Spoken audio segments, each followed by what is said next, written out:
Welcome to Good News India. Cinema రెమ్యూనరేషన్లు అనగానే ఎప్పుడూ హీరోల గురించే చర్చకు వస్తుంది. మా హీరో ఇంత తీసుకున్నాడు, ఆ హీరో అంత తీసుకున్నాడు అంటూ వార్తలు వైరల్ అవుతూ ఉంటాయి. హీరోయిన్స్ రెమ్యూనరేషన్ గురించి కూడా డిస్కషన్ చేస్తాం.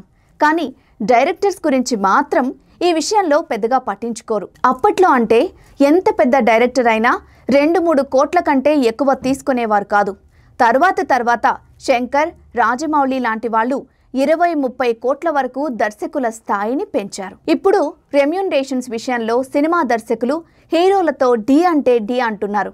కొందరు దర్శకులైతే టాప్ హీరోలతో సమానంగా రెమ్యూనరేషన్లు తీసుకుంటున్నారు.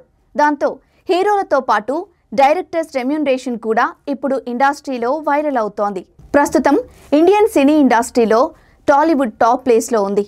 టాలీవుడ్తో పాటు సౌత్ పరిశ్రమ కూడా బాలీవుడ్పై ఆధిపత్యం చెలాయిస్తోంది. అలా రెమ్యూనరేషన్ కూడా మన సౌత్ వాళ్లే పూర్తిగా డామినేట్ చేస్తున్నారు. ప్రస్తుతం అత్యధిక రెమ్యూనరేషన్ తీసుకుంటున్న దర్శకుడిగా దర్శక దిగ్గజం రాజమౌళి నంబర్ 1 స్థానంలో ఉన్నారు.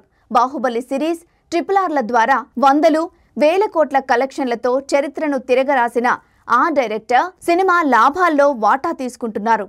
అలా మహేష్ బాబుతో చేస్తున్న సినిమాకు కేవలం నాన్ థియేటర్ రెవెన్యూ ద్వారా ఆయన తీసుకుంటున్న రెమ్యూనరేషన్ 75 కోట్లు. రేపు థియేటర్ మీద వచ్చేదాన్ని కూడా కలుపుకుంటే ఆయనకు దాదాపు 200 కోట్ల పారితోషికం ముట్టబోతున్నట్లు తెలుస్తోంది.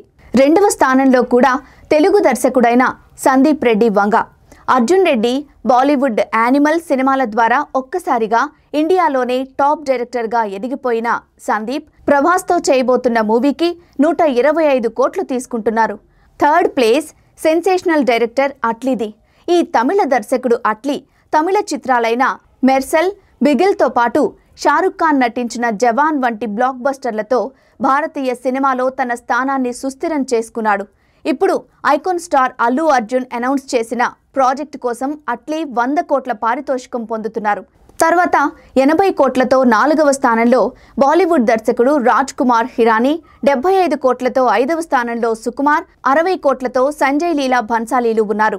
కన్నడ డైరెక్టర్ ప్రశాంత్ నీల్ ప్రస్తుతం 50-60 కోట్ల మధ్య తీసుకుంటున్నారు. మన తెలుగు వరకు చూసుకుంటే త్రివిక్రమ్, అనిల్ రావిపూడి, కొరటాల శివ 30 కోట్లు తీసుకుంటుండగా బోయపాటి 20 కోట్లు డిమాండ్ చేస్తున్నారు. For more interesting updates, please subscribe Good News India.